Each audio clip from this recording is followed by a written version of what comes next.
আসসালামু আলাইকুম, কেমন আছে সবাই? আজকে আমি ঈদের পরের দিন মায়ের বাসায় এসেছি। আর মায়ের রান্নার ছোট্ট একটা ব্লগ ভিডিও তোমাদের সাথে শেয়ার করব। মা কী রান্না করলো আজকে সেটা। তো এখানে মাছ ভাজি করে নিচ্ছিল, তারপরে ডিম ভাজি করে নিচ্ছিল এক এক করে সব কিছু। তারপরে এখানে রোস্টের জন্য মাংস ভাজি করে নিচ্ছিল। তারপরে এখানে আস্তে আস্তে আর কি রান্না শুরু করে দিয়েছে। প্রথমে ডিম রান্না করলো, তারপরে মাছ ভোনার ক্লিপটা নিতে আমি ভুলে গেছি। মাছ ভোনা করা হয়ে গিয়েছে। আর এখানে আবার তেলের ভিতরে অনেকগুলো পেঁয়াজ দিয়ে এখন মাংস রান্না করবে, মানে রোস্টটা যেটা সেটা রান্না করবে। রোস্টটা কিন্তু একদম ঘরোয়াভাবে আমার মা নিজের মতো করে রান্না করে, একদমই কোনো মশলা ছাড়াই, মানে রোস্টের মশলা ছাড়া, বাড়ির যেগুলো মশলা সেগুলো দিয়ে।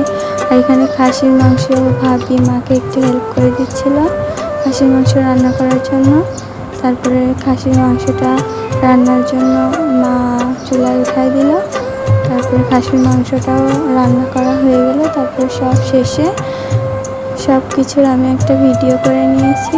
এটা হচ্ছে রোস্ট, তারপরে হচ্ছে খাসির মাংস, আর এটা হচ্ছে